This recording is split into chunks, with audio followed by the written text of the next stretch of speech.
Oi, gente. Então, tava gravando no Instagram, mas aí fica travando o tempo inteiro. Falei, vou pro YouTube. Mais prático. Enfim.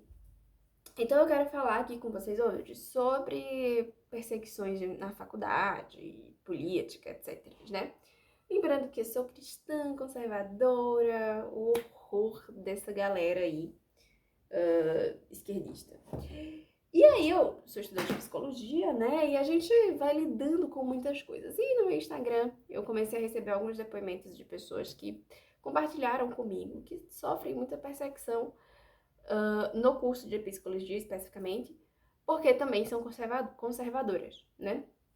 E a gente vê que a faculdade, ela hoje em dia é dominada por essa galera, né? É realmente assim, doutrinatório, né? Então, você não aprende nada sobre o curso que você vai estudar, mas você aprende tudo sobre feminismo, movimento negro, enfim, luta pelo LGTBKL, sei lá o que, eu nem sei quais são as siglas, mas, enfim, você aprende tudo sobre isso, você não aprende nada do curso que você tá fazendo, né? E eu sou muito contra isso, porque isso é muito grave, imagine, você tá num curso da área da saúde, né, psicologia, você tá lidando com coisa séria, porque as pessoas, elas estão tirando a própria vida, mas você não aprende nada sobre o curso, e você aprende tudo sobre outras mil coisas, né?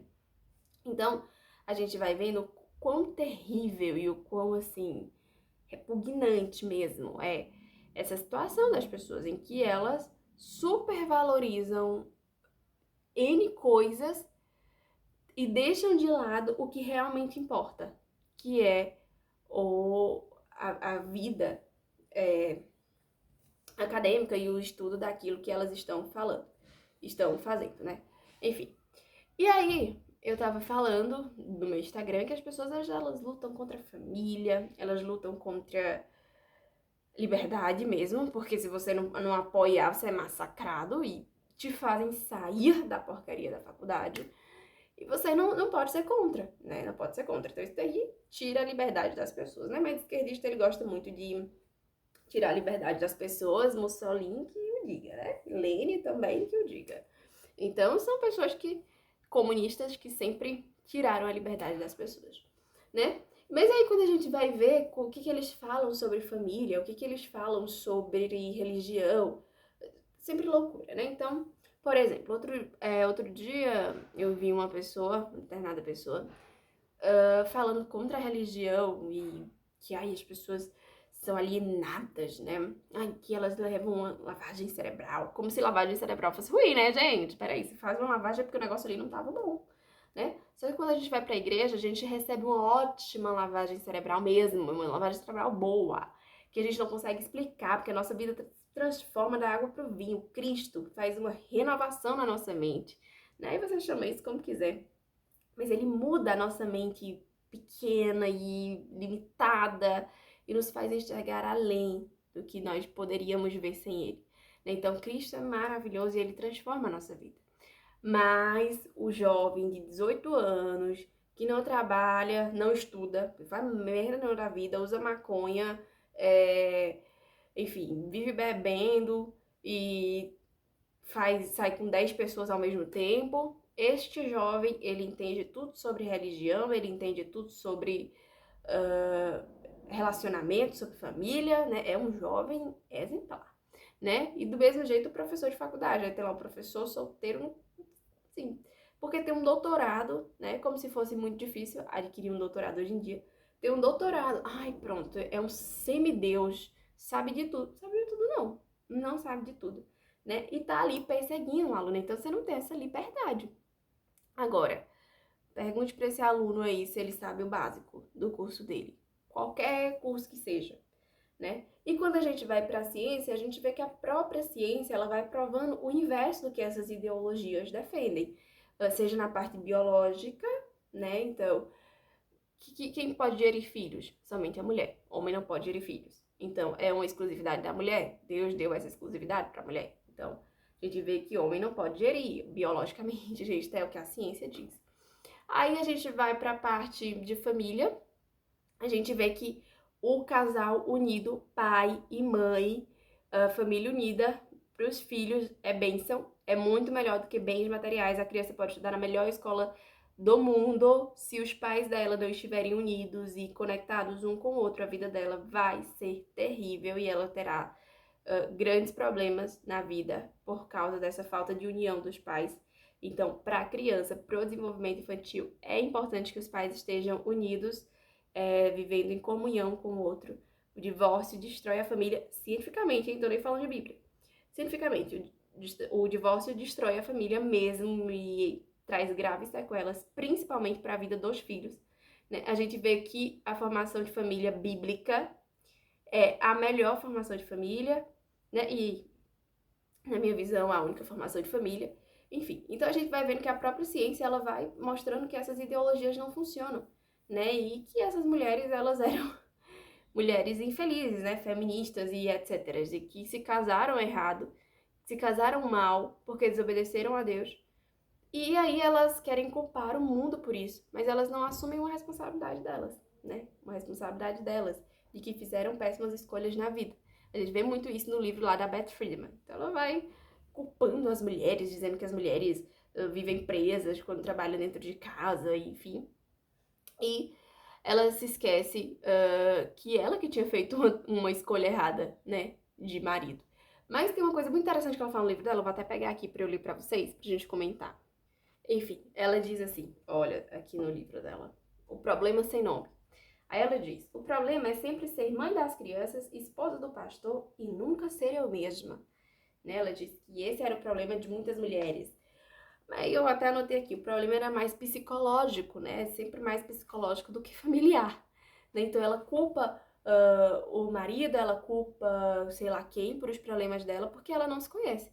Né? Talvez o Beth Friedman precisasse de uma terapia. Mas é muito mais psicológico o problema das pessoas, né? A gente precisa compreender, gente, que mulheres e homens têm papéis diferentes na sociedade, né? Olhando para o termo, numa visão bíblica, a gente vê que a mulher, ela até poderia fazer tudo que o homem faz, mas ela não deve fazer. O homem não pode fazer tudo que a mulher faz, porque o homem não pode amamentar, o homem não pode gerir um filho no seu útero, o homem não tem útero, né? Então ele não pode gerir filhos. Mas a mulher, ela teria uma capacidade, mas ela não deve fazer. E ela não faz, porque ela não gostaria. Então, por exemplo, o homem, ele gosta de ter contato com terra, né? Gosta de ter contato com a natureza. O homem, ele tem esse instinto, né? Por isso que é mais fácil o homem limpar uma fossa do que uma mulher. Eu não limparia uma fossa por nada, né? Mas o homem, ele vai lá e limpa. Né? Porque o homem, ele é mais pra isso, de força, trabalho de força, esse trabalho mais nojento, né? Por exemplo, um homem pegaria um sapo na mão e o jogaria fora. Eu não consigo encostar perto de um sapo, né? Então, o homem, ele tem esse contato maior com a natureza.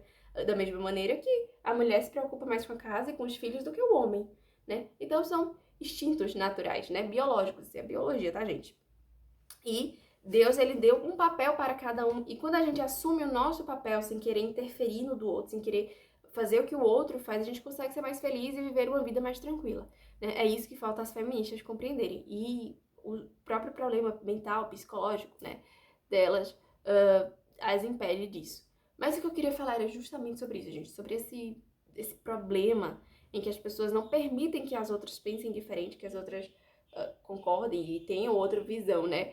Eu não costumo atacar feministas nem em ambiente de faculdade, nem em lugar nenhum. Eu nem gosto de falar sobre isso, gente, pasmem. Mas, ultimamente, eu venho sendo tão pressionada quanto a isso que eu falei, mas agora eu vou falar, né? Agora eu vou falar. Eu foco muito em estudar sobre o que realmente importa, então eu procuro estudar sobre psicologia, psicopatologia, neurociência, enfim. E deixando o lado político mais de lado, porque já dediquei anos da minha vida estudando isso, né? Isto aqui mesmo eu adquiri há uns bons anos atrás. Acho que tenho aqui a data, acho que foi 2020. 2020 mesmo. Então, 3 anos aí que eu adquiri. E eu já fazia um bom tempo que eu estudava sobre isso, né? Então, eu não queria ter que voltar a estudar e pesquisar e enfim. Mas eu tô tendo que voltar a fazer isso, porque as pessoas na faculdade obrigam a pessoa a fazer isso, a estudar sobre feminismo, a estudar sobre política, porque elas só querem falar sobre isso, né? Porque elas não respeitam a visão do outro. Isso é ridículo. Mas, gente, indico o livro da Beth Friedman, é bem interessante e mostra como o problema delas era psicológico, gente, psicológico. Eu vou trazer aqui eu vou preparar um vídeo só sobre este livro, pra gente comentar sobre ele. E também outros vídeos sobre livros de feministas. Eu nunca li um livro antifeminista. Não, na verdade, mentira. Eu já li um livro antifeminista que se chama Feminilidade alguma coisa. Não é Feminilidade Radical, não é esse. Enfim, ele é bem pequenininho, bem fininho. Depois eu mostro pra vocês. Eu só li ele. Eu tenho aqui outros livros antifeministas, mas eu nunca os li, né? Eu tenho o da Ana Campanholo, eu só li alguns tópicos específicos. Do da Ana, tenho Feminilidade Radical, mas nunca li. E tenho esse, né? Todos os outros que eu tenho são feministas, são livros de feministas lidos, rabiscados, assim, enfim, por mim. Então, eu sou do time que defende que você precisa conhecer aquilo que você diz não gostar e não concordar. Então, eu conheço o que eu não concordo, né? Então, não concordo com ideologias comunistas, de esquerdas, então eu conheço bem feminismo, os autores feministas, conheço bem Karl Marx, né? Já li Karl Marx. Então, eu não defendo o que eu nunca li ou nunca ouvi falar. E também não sou contrária ao que eu nunca li ou ao que eu nunca ouvi falar. Eu preciso ler, pesquisar, entender, compreender, para que eu seja contra ou a favor. Mas é isso, gente. Espero que vocês tenham gostado. Tô só desabafando aqui com vocês, porque as pessoas, elas passam dos limites. Um super beijo.